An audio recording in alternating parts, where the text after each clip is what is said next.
Salut, c'est Trado. Je suis content de vous retrouver pour une analyse technique de l'entreprise Orange qui m'a été demandée par mail de nombreuses fois suite à la demande qui a été faite sur le forum de Boursorama. N'hésitez pas à vous y prendre de la même manière si vous voulez que j'analyse votre action préférée. Et voilà, nous en sommes sur Orange. Alors, si vous découvrez l'analyse technique, nous sommes sur un graphe mensuel. Ça veut dire que chaque bougie que vous voyez correspond à un mois de cotation. Comme c'est la fin du mois, mais pas encore complètement puisqu'il reste une séance de cotation, cette bougie donc qui est en données mensuelles aura sa forme définitive ce soir et donc elle n'est pas encore complètement formée. Et comme vous pouvez le voir, on a des résistances. Une résistance importante ici, c'est la zone comprise entre 14,4 et 14,5. Cette zone a bloqué les cours maintenant depuis décembre 2018, ça fait plus d'un an, et la tentative que l'on a connue ce mois-ci pour passer au-dessus n'a pas été couronnée de succès. Idéalement, on pourra envisager une continuation de la hausse uniquement si on arrive à clôturer significativement au-dessus de cette zone, pas simplement avec une bougie, avec une mèche, pas simplement pendant le mois, mais en clôture au-dessus. Donc pour l'instant, même si la tendance elle est haussière, elle nous a simplement amené au contact de cette résistance. On a également des supports, beaucoup de supports, notamment la zone ici qui empêche les cours de descendre entre 12,7 et 13,1 et également cette zone de support entre 12,2 et 12,6, zone sur laquelle on a rebondi. On va descendre d'une unité de temps, on va essayer de peaufiner avec les données hebdomadaires. Voilà ce qui se passe pour les données hebdomadaires. Donc chaque bougie correspond maintenant à une semaine de cotation. Cette bougie est donc également en formation, elle sera complètement formée vendredi soir. Pour l'instant, elle peut encore bouger. Vous retrouvez par transparence la zone rouge que je mentionnais tout à l'heure, la zone au-dessus de laquelle on doit clôturer. Vous voyez, on n'est pas très loin. Regardez, la zone mensuelle, elle est là.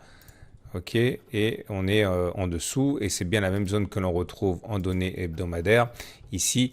Donc vous voyez, il suffirait de clôturer, de prendre à partir des niveaux actuels eh bien 1,4% pour faire le travail et terminer au-dessus et se libérer de cet obstacle. Pour l'instant, c'est pas encore le cas.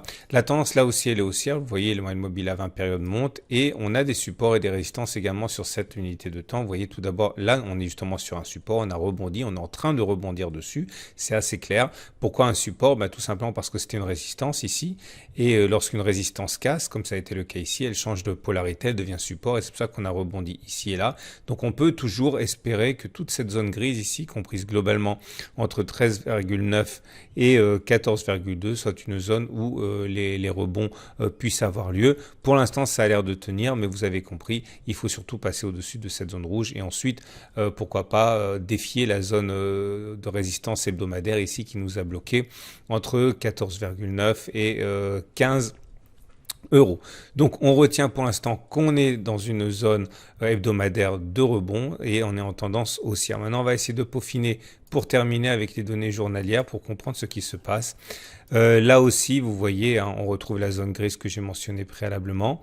Cette zone grise fait bien l'objet d'un rebond. Vous voyez, la bougie d'hier, c'est une bougie qui montre clairement qu'on a réussi à prendre de l'élan sur ce trampoline.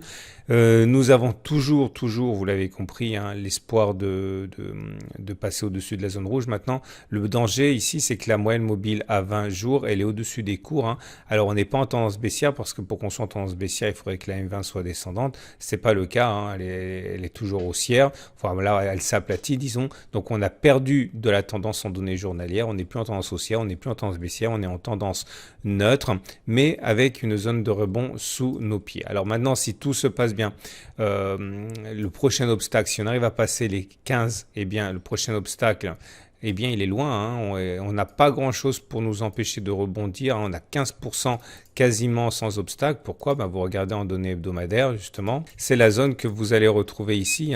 Ce sont des zones qui nous ont empêchés de baisser. Ici, vous voyez, c'est une zone de résistance. Et cette zone de résistance aussi, là, vous voyez, c'est très clair. Voilà, je vais essayer cette zone qui nous a bloqué, cette zone qui nous a bloqué ici, c'est tout simplement les zones que l'on a reportées un petit peu plus loin. Ici, pour matérialiser ces rectangles gris. Donc ça, ce sont les prochains obstacles. Donc je répète ce que j'ai dit, sans me tromper cette fois. Si on arrive à passer la résistance hebdomadaire et mensuelle, on peut envisager Ah non, c'est bien ça, hein, 15% pour aller chercher la prochaine zone suivante. Donc voilà ce qu'on pouvait dire. La balle est au haussier maintenant. Il faut rebondir, confirmer ce rebond sur la zone grise qu'on a mentionné. En données journalières, je refais un dernier tour pour voir s'il y a d'autres choses à signifier. Non.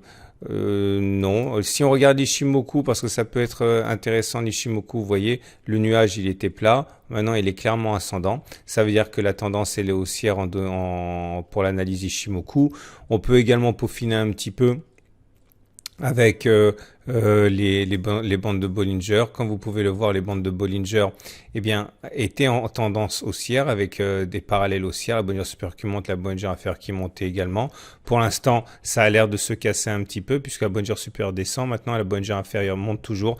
Ça, c'est assez significatif, assez symptomatique hein, d'une période de trading range d'ailleurs. Hein. Donc, pourquoi pas ne pas envisager que l'on évolue en trading range avant finalement de casser. On verra. Pour l'instant, vous aurez compris, le plus important, c'est de préserver la zone de support.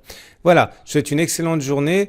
Si vous voulez en savoir plus sur la séance de bourse qui arrive, je vous invite à regarder la vidéo qui suit.